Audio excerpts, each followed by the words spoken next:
आणि आता बुलेटिनमध्ये पाहणार आहोत 25 मिनिटात 50 बातम्या सुरुवात करूयात।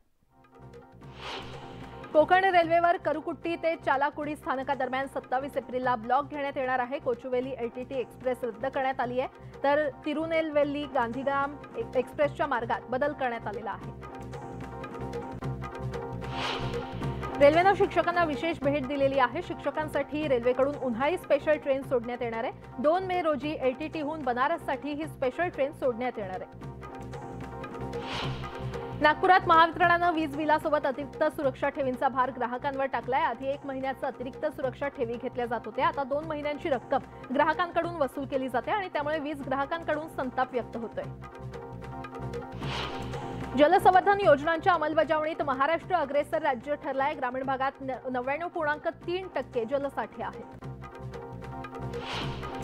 राज्यात उन्हाळी ज्वारी आणि बाजरी लागवडीकडे शेतकऱ्यांनी पाठ केली असून यंदा केवळ 36,000 हेक्टरवरच लागवड करण्यात आलेली आहे। उत्पादन घटल्याने ज्वारी आणि बाजरी आता महागण्याची शक्यता आहे। परभणी आणि हिंगोलीत 1.5 लाख क्विंटलहून अधिक हरभरा हमीभावाने खरेदी करण्यात आलाय। हरभऱ्याला 5,335 रुपये हमीभाव मिळतोय। सचिन तेंडुलकर त्याचा 50वा वाढदिवस साजरा करण्यासाठी सिंधुदुर्गातील भोगवे इथे कुटुंबियांसोबत दाखल झालाय। काल संध्याकाळी सचिन निवती किनारपट्टीवर निसर्गाचं सौंदर्य पाहण्यासाठी कुटुंबियांसह आला होता। काही लोक सकाळी 9 वाजता नशा करून कुस्ती खेळतात असं म्हणत देवेंद्र फडणवीस यांनी राऊतांवर नाव न घेता निशाणा साधलाय। पण नशा केलेल्या पैलवानांना कुस्तीच्या बाहेरच राहावं लागतं। जे असली मातीचे पैलवान असतात तेच कुस्त्या जिंकतात असंही फडणवीस म्हटलेत। आपणही मुख्यमंत्री होतो पण उद्धव ठाकरेंसारखा मुख्यमंत्री होणं नाही, या शब्दात अशोक चव्हाण यांनी ठाकरेंची स्तुती केली आहे। ठाकरेंनी विकासाभिमुख भूमिका निभावली। मराठवाडा असो की नांदेड, त्यांनी कोणतंच काम थांबवलं नाही असंही चव्हाण म्हटलेत। बाजार समिती निवडणुकीसाठी नांदेडमध्ये महाविकास आघाडीच्या प्रचार सभेत ते बोलत होते। केंद्रीय गृहमंत्री अमित शहा आणि सरसंघचालक मोहन भागवत एकाच मंचावर येणार आहेत। नागपुरात 27 एप्रिलला एका रुग्णालयाचं उद्घाटन होतंय। या कार्यक्रमाला गृहमंत्री, सरसंघचालकांसह अनेक मोठे नेते उपस्थित असतील। जिंतूर तालुक्यातील चिंचोली काळे येथे 27 वर्षाच्या युवकानं गळफास घेऊन आत्महत्या केली। गावातील 3 जणांच्या त्रासाला कंटाळून तरुणानं आत्महत्या केली। आत्महत्ये अगोदर त्यानं मोबाईलमध्ये व्हिडिओ रेकॉर्ड करून व्हायरल केला। या प्रकरणी बोरी पोलीस ठाण्यामध्ये गुन्हा दाखल करण्यात आलाय। राज्यावर अवकाळी पावसाचं संकट कायम आहे। मराठवाडा, विदर्भासह मध्य महाराष्ट्रात 3 दिवस रेन अलर्ट देण्यात आलेला आहे। तुरळक पावसासह गारपिटीचा इशारा देखील देण्यात आलाय।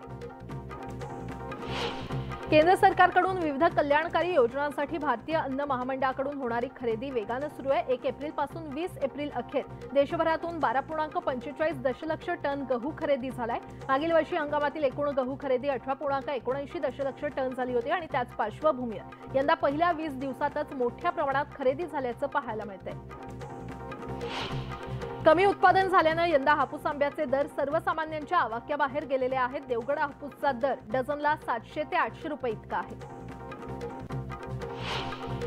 10,000हून अधिक कोटींची उलाढाल असलेल्या देशातील सर्वात मोठ्या मुंबई कृषी उत्पन्न बाजार समितीवर लवकरच सरकारचा अंमल सुरू होण्याची चिन्हे आहेत। सत्ताधारी आमदारांच्या राजकीय पुनर्वसनासाठी या बाजार समितीचे संचालक मंडळ बरखास्त करून त्यावर सत्ताधारी आमदारांचं प्रशासक मंडळ नेमण्याच्या हालचाली जोरात सुरू आहेत।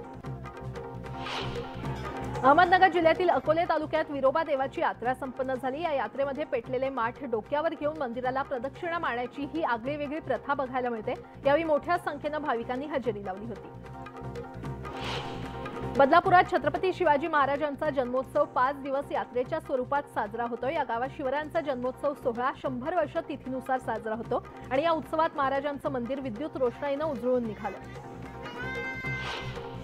साताऱ्यातील पाटण येथे महाराष्ट्र राज्याचे पहिले गृहमंत्री बाळासाहेब देसाई यांच्या पुण्यतिथीनिमित्त भव्य दिंडी सोहळा संपन्न झाला। यावेळी त्यांच्या पुतळ्याला अभिवादन करून हेलिकॉप्टरमधून पुष्पवृष्टी करण्यात आली। अहमदनगरमध्ये छत्रपती शिवराय केसरी कुस्ती स्पर्धा आयोजित करण्यात आली होती। कुस्ती सुरू असताना शिवराज राक्षे यांच्या पायाला दुखापत झाल्यानं कुस्ती थांबवून महेंद्र गायकवाड याला विजयी घोषित करून तो सोन्याच्या गदेचा पहिला मानकरी ठरला।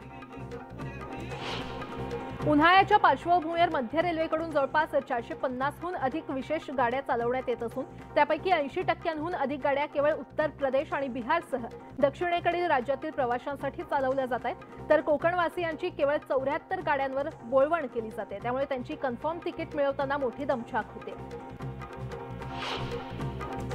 राजापूरमधील बारसू रिफायनरीचं सर्वेक्षण आजपासून सुरू होणार आहे, मात्र रिफायनरी विरोधी संघटना आणि काही ग्रामस्थांकडून या कामात अडथळा आणला जाण्याची शक्यता आहे। या पार्श्वभूमीवर बारसू सोलगाव परिसरात जमावबंदीचा आदेश लागू करण्यात आलाय। औरंगाबाद जिल्हा नामांतराविरोधातील याचिकेवर आज हायकोर्टात सुनावणी होणार आहे। औरंगाबाद जिल्ह्याचं नाव बदलण्याबाबत राज्य मंत्रिमंडळानं घेतलेला निर्णय आणि त्यानंतर केंद्र सरकारनं काढलेल्या अधिसूचनेला आव्हान देणाऱ्या जनहित याचिकेची कोर्टानं गंभीर दखल घेतली आहे। मात्र राज्य सरकारनं वेळ मागितल्यानं सुनावणी आज निश्चित करण्यात आली। एसटी कर्मचाऱ्यांची भविष्य निर्वाह निधीची 800 कोटी रुपये रक्कम प्रलंबित आहे आणि गेल्या 11 महिन्यांच्या कालावधीत सुमारे 1600 कोटी रुपयांची तूट आहे। या संदर्भात एसटी महामंडळानं राज्य सरकारला कळवलंय, मात्र ही तफावत रक्कम अद्याप एसटी महामंडळाला मिळालेली नाही। वाढत्या तापमानाच्या पार्श्वभूमीवर वर्ध्यामध्ये आरोग्य यंत्रणा अलर्टवर आलेली आहे। जिल्ह्यात 31 प्राथमिक आरोग्य केंद्रांमध्ये उष्माघात कक्ष तयार करण्यात आलाय। वर्ध्यामध्ये तापमान 42 अंशांच्या घरात पोहोचलं असून उन्हाची तीव्रता आणखी वाढण्याची शक्यता आहे। नवी मुंबई विमानतळ प्रभाव अधिसूचित मिळावी यासाठी सिडकोमध्ये 22 नवीन पदांची निर्मिती करण्यास राज्याच्या नगरविकास विभागानं मंजुरी दिलेली आहे। त्यामुळे गेल्या अनेक वर्षांपासून रखडलेल्या या प्रकल्पाचं काम आता फास्ट ट्रॅकवर चालणार आहे। सिडकोमध्ये नव्यानं येणारी ही अधिकारी आणि कर्मचाऱ्यांची फौज नैना क्षेत्रातील सर्वच गावांमध्ये जमीन महसुलाची कामं मार्गी लावणार आहे। म्हाडाच्या कोकण मंडळाच्या 4654 घरांच्या सोडतीसाठीची मुदत संपुष्टात आलेली आहे। शेवटच्या दिवसापर्यंत अनामत रकमेसह 49,919 अर्ज सादर झालेत। कोकण मंडळाच्या घरांसाठी मागील काही वर्षांपासून लाखात अर्ज येत असताना यंदा अर्जांची संख्या 50,000चा देखील टप्पा पार करू शकलेली नाही।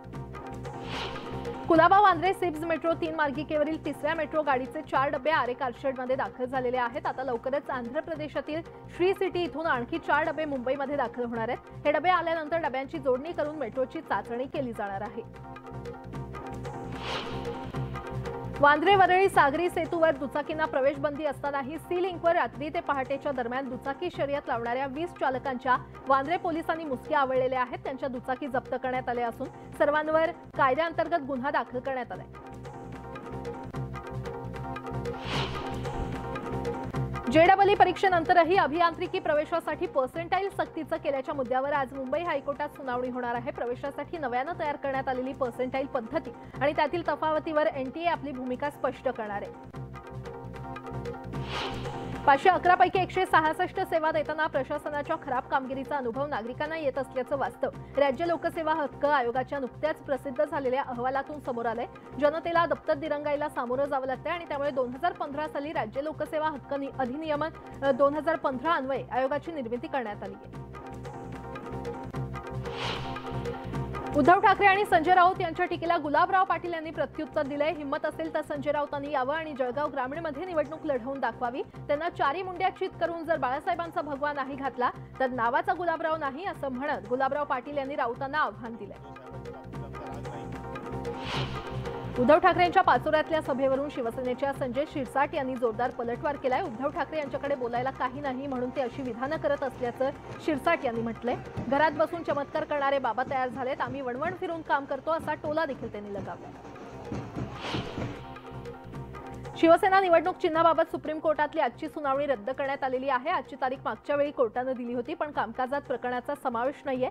सत्ता संघर्षाच्या निकालानंतरच चिन्हाबाबत कोर्टाची पुढची भूमिका ठरण्याची शक्यता आहे। मुंबई सत्र न्यायालयामध्ये दापोलीतील साई रिसॉर्ट प्रकरणातील आरोपींच्या जामिनावर सुनावणी होणार आहे। व्यावसायिक सदानंद कदम आणि तत्कालीन प्रांताधिकारी जयराम देशपांडे या दोघांच्या जामीन अर्जावर आज सुनावणी होणार आहे।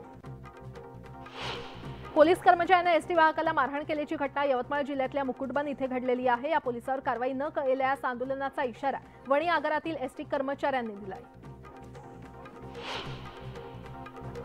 मुंबई पुणे एक्सप्रेसवेवर आडोशी बोगद्याजवळ टेम्पोचे ब्रेक फेल झाल्यानं टेम्पोनं खासगी बस आणि एसयूव्हीला धडक दिली। सुदैवानं या अपघातात कोणतीही जीवितहानी झाली नाही। मीरा भाईंदर शहरावर एकाच वेळी आता 1000पेक्षा जास्त सीसीटीव्ही कॅमेऱ्याद्वारे नजर ठेवली जाणार आहे। उपमुख्यमंत्री देवेंद्र फडणवीस यांनी या अत्याधुनिक सीसीटीव्ही नियंत्रण कक्षाचं लोकार्पण केलंय। त्यामुळे शहरातील गुन्हेगारीवर पोलिसांना नियंत्रण ठेवण्यात यश मिळणार आहे। मुंबईतल्या कांदिवली इथे अंमली पदार्थ विरोधी पथकानं 1.25 किलो चरस जप्त केलंय। या अंमली पदार्थाची किंमत 36 लाख रुपये इतकी असून या प्रकरणी एका ड्रग पेडलरला अटक करण्यात आली आहे। 97वे अखिल भारतीय मराठी साहित्य संमेलन जळगाव जिल्ह्यातील अमळनेर इथे होणार आहे। यावर साहित्य महामंडळाच्या पुणे येथील बैठकीत आज शिक्कामोर्तब झाले। सुमारे 70 वर्षांनंतर साने गुरुजींच्या कर्मभूमीत सारस्वतांचा मेळावा भरणार आहे। 2024 मध्ये महाविकास आघाडी एकत्र लढेल हे आताच कसं सांगणार असं मोठं विधान राष्ट्रवादी अध्यक्ष शरद पवार यांनी केलंय। अजून चर्चा झाली नाही, जागा वाटप कसं करायचं ठरलं नाही, मग एकत्र लढण्याबाबत कसं सांगू असं पवार म्हटलं। भुसावळ तालुक्यातील वरणगाव इथे शेतकरी पॅनेलचा परिवर्तन मेळावा संपन्न झाला आणि यावेळी मुक्ताईनगरचे आमदार चंद्रकांत पाटील, संजय सावकारे यांनी मेळाव्याला उपस्थिती लावली। दरम्यान चंद्रकांत पाटील यांनी यावेळी एकनाथ खडसेंचं नाव न घेता जोरदार टीका केली। मुंबईला पाणी पुरवठा करण्यासाठी वाडा तालुक्यातील गारगई प्रकल्प सज्ज होतोय। नवीन वर्षात प्रकल्पाच्या कामाला प्रत्यक्ष सुरुवात होण्याची शक्यता आहे। जळगाव जिल्ह्यातील रावेर तालुक्यातील ऐनपूर इथे 12 गाड्या ओढण्याची परंपरेला गालबोट लागलं। बारीघाट इथे 12 गाड्या ओढताना गाड्याचा ताबा सुटल्याने एकाचा मृत्यू झाला तर 4 ते 5 जण जखमी झालेत। आरटी प्रवेश संथगतीनं सुरू असल्यानं पालक चिंतेत आहेत। 94,700 विद्यार्थ्यांचे प्रवेश निश्चित झालेत। मात्र आतापर्यंत प्रवेश घेतलेल्या विद्यार्थ्यांची आकडेवारी 8,693 इतकीच आहे। मुंबई पुणे एक्सप्रेसवेवर अमृतांजन ब्रिजच्या अवघड वळणावर बसचा ब्रेक फेल झाल्याची शंका आल्यानं चालकानं बसमधून उडी मारली। या घटनेत चालकाचा मृत्यू झालाय तर बस डिवायडरला धडकून 3 ते 4 जण जखमी झालेत। यूपीमध्ये स्थानिक स्वराज्य संस्था निवडणुकांची रणधुमाळी सुरू आहे। भाजपचा सामना करण्यासाठी सपानं नवी रणनीती आखलेली आहे। मुस्लिम आणि यादवांचं प्राबल्य असलेल्या पारंपरिक मतदारसंघापलीकडे जाऊन दलित आणि ओबीसींची मतं मिळवण्यासाठी सपाकडून प्रयत्न सुरू आहेत। केदारनाथ धाम इथे सेल्फी घेताना एका भाविकाचा अपघात झालाय। सेल्फी घेताना हेलिकॉप्टरच्या पात्याला धडक झाल्यानं अपघात झाला आणि यात भाविकाचा जागीच मृत्यू झाला। ट्विटरवर 10 लाखांहून अधिक फॉलोअर्स असणाऱ्यांना ब्लू टिक बहाल करण्यात आलेली आहे। अनेकांनी सबस्क्रिप्शन न घेता देखील ब्लू टिक मिळाल्यानं नेटकरी आश्चर्य व्यक्त करतायत। बकिंगहॅम पॅलेसनं कोहिनूरशी संबंधित वादामुळे हिरा असलेलं पारंपरिक मुकुट लपवलंय। 6 मे रोजी होत असलेल्या राज्याभिषेक सोहळ्यात कोहिनूरचा समावेश नाहीये। केनियामध्ये धर्मगुरूच्या आदेशावरून उपवास करणाऱ्या 21 अनुयायांचा मृत्यू झालाय। धर्मगुरू पॉल मॅकेन्झीला त्यामुळे अटक करण्यात आली असून मृतांचा आकडा वाढण्याची भीती आहे। ब्रेकनंतर आपलं पुन्हा एकदा स्वागत। एक सविस्तर बातमी पाहूयात। वाशिम शहरात तीव्र पाणी टंचाई निर्माण झालेली आहे। शहरात 8 ते 9 दिवसांआड पाणी पुरवठा केला जातोय आणि त्यामुळे ऐन उन्हाळ्यात पाण्यावाचून नागरिकांचे प्रचंड हाल होत आहेत। नियमित पाणी पुरवठा व्हावा यासाठी प्रशासनानं तात्काळ योग्य त्या उपाययोजना करण्याची मागणी आता नागरिकांकडून केली जाते।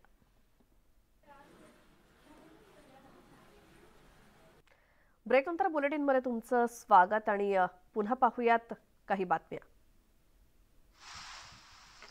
गोंदिया जिल्ह्यामध्ये अनेक ठिकाणी पहाटेच्या सुमारास अवकाळी पाऊस बरसला आणि पावसामुळे धान पिकांसह भाजीपाला पिकांचं मोठं नुकसान झालंय। पावसामुळे पिकांचं मोठं नुकसान झालं असून शेतकरी हवालदिल झालेत आणि उद्या सुद्धा जिल्ह्यामध्ये पावसाचा ऑरेंज अलर्ट जारी करण्यात आल्यानं शेतकऱ्यांची चिंता वाढली आहे।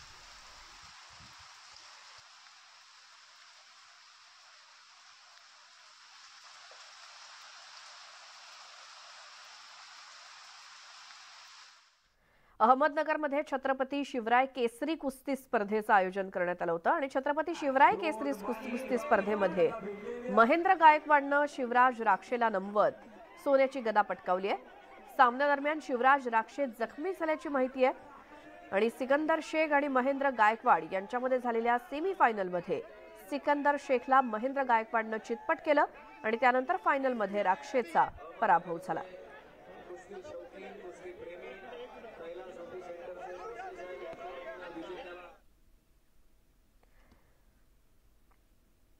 तर या होत्या संपूर्ण राज्यभरातल्या या महत्त्वाच्या काही बातम्या ज्या आपण वेगवान स्वरूपात पाहिल्या आणि त्याचसोबत कोणत्याही बुलेटिन दरम्यानची कोणतीही बातमी आणि त्या बातमीचा व्हिडिओ तुम्हाला पुन्हा पाहायचा असल्यास न्यूज18 लोकमतच्या YouTube चॅनलला सबस्क्राइब करायला विसरू नका। फेसबुक आणि ट्विटरवरती सुद्धा मला फॉलो करा। यानंतरच्या बुलेटिनमध्ये महाराष्ट्र अनलिमिटेडमध्ये संपूर्ण राज्यभरातल्या राजकीय सामाजिक क्षेत्रातल्या त्याचसोबत इतरही काही महत्त्वाच्या घडामोडी सविस्तरपणे पाहायच्यात. त्याआधी एक नजर टाकूयात टॉप 18 न्यूजवर.